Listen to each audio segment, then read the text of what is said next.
Once upon a time, in the not-too-distant future, civilization discovered the Wumpet. This invention proved to be very useful in many interesting ways.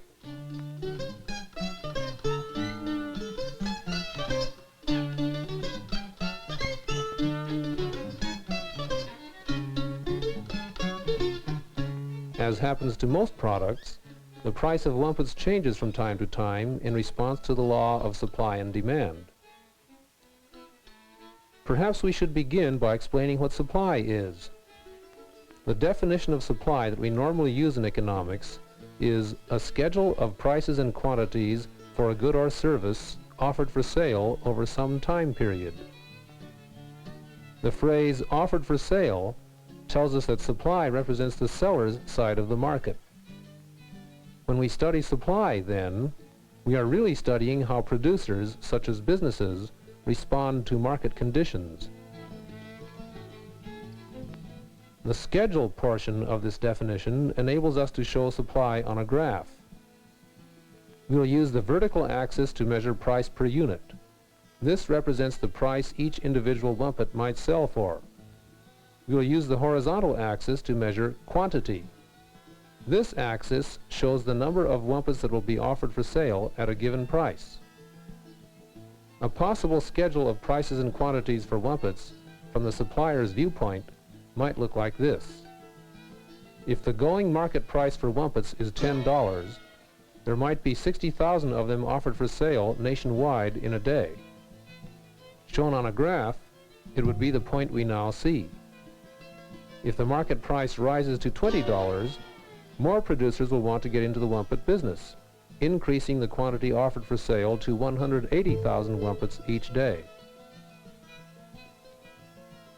Everybody wants to get into the act. If the market price rises still higher, say to $30, we can expect still more Wumpets to be offered for sale. This time, it looks like 240,000 Wumpets will be offered to the market each day.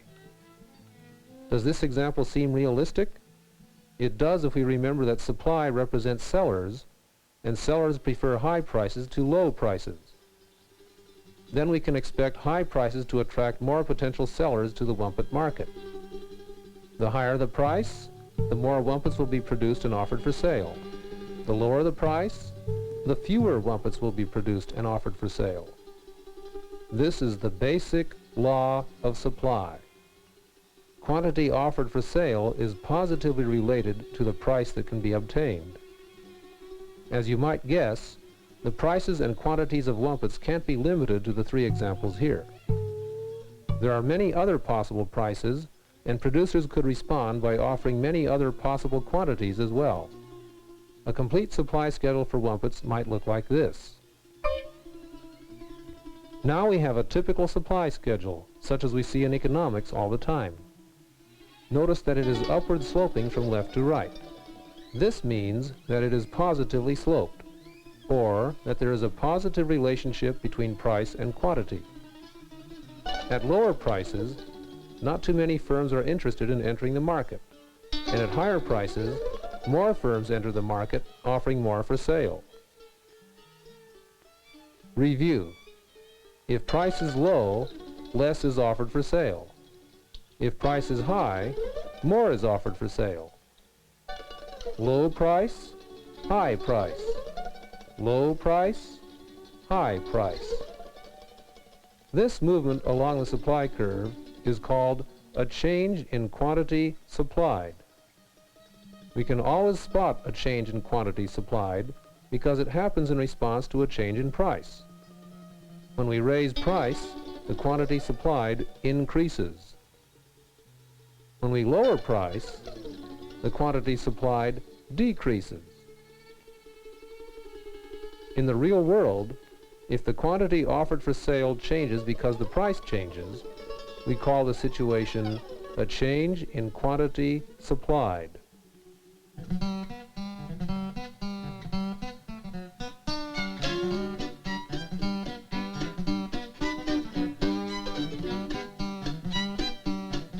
But what if we're talking about a change in supply? To understand what might bring about a change in supply, as opposed to a mere change in quantity supplied, we must remember that the supply curve represents sellers, or if you wish, producers. There are many variables to consider in producing Wumpets, just as there are for any other product. A few of them are such questions as what raw materials are needed, how to set up the factory, what is the best balance between labor and machines, and how much do all of these items cost.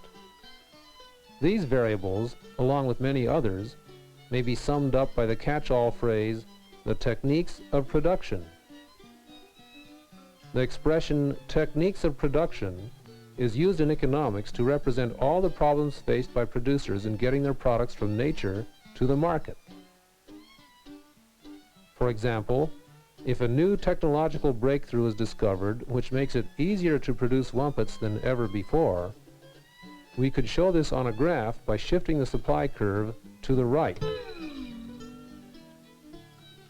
Notice that more Wumpets are offered for sale at all prices than were offered before. This movement to the right is called an increase in supply. Now suppose a key ingredient needed to manufacture Wumpets is no longer available. For example, prune pits are essential for the manufacture of high-quality Wumpets. What would happen if a disease destroys most of the nation's prune trees? Would the supply curve for Wumpets shift to the right or to the left? You have probably already guessed it. The supply curve shifts to the left because, due to a shortage of a key ingredient, fewer Wumpets are available. Notice that fewer Wumpets are offered for sale at all prices than before. This movement to the left is called a decrease in supply. Now what if somebody discovers that rabbit whiskers are a perfect substitute for prune pits in making Wumpets? There would be a change in the techniques of production, causing more Wumpets to be available at all prices than before. The supply curve will move to the right. What would happen to the supply curve if workers at the Wumpet factory go on strike? Since Wumpet production would stop, we would expect the supply curve to move to the left, because there would be fewer available. Further, once the strike is settled and workers' wages increase, the cost of producing Wumpets goes up, causing the supply curve to shift up and to the left. In general, anything which increases the cost of production decreases supply and moves the supply curve to the left. What if the Wumpet factory responds to these high labor costs by installing more labor-saving equipment? In other words, by automating some of the process. Then more Wumpets will be produced from a given amount of labor, and the supply curve will shift to the right.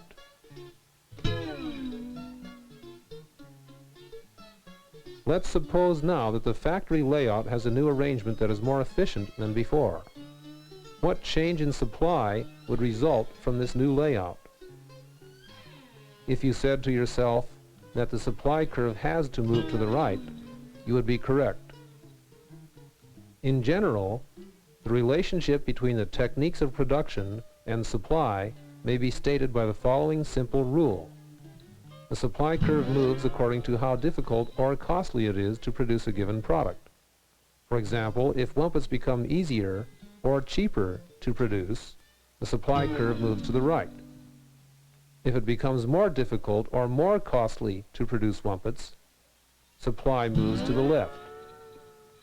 Review. The difference between a change in supply and a change in quantity supplied is simple. If the only cause of the change in quantity offered for sale is a change in price, then the situation is called a change in quantity supplied, and we show this on a graph by movement along a stable, non-shifting supply curve. But if the change in quantity offered for sale is caused by a change in the techniques of production, then we call this situation a change in supply, because the whole supply curve shifts. The supply curve shifts to the right if the product becomes easier to produce, and it shifts to the left if it becomes harder to produce. Understanding this, we now have a full enough knowledge of the seller's side of the market to look at the rest of the market more deeply.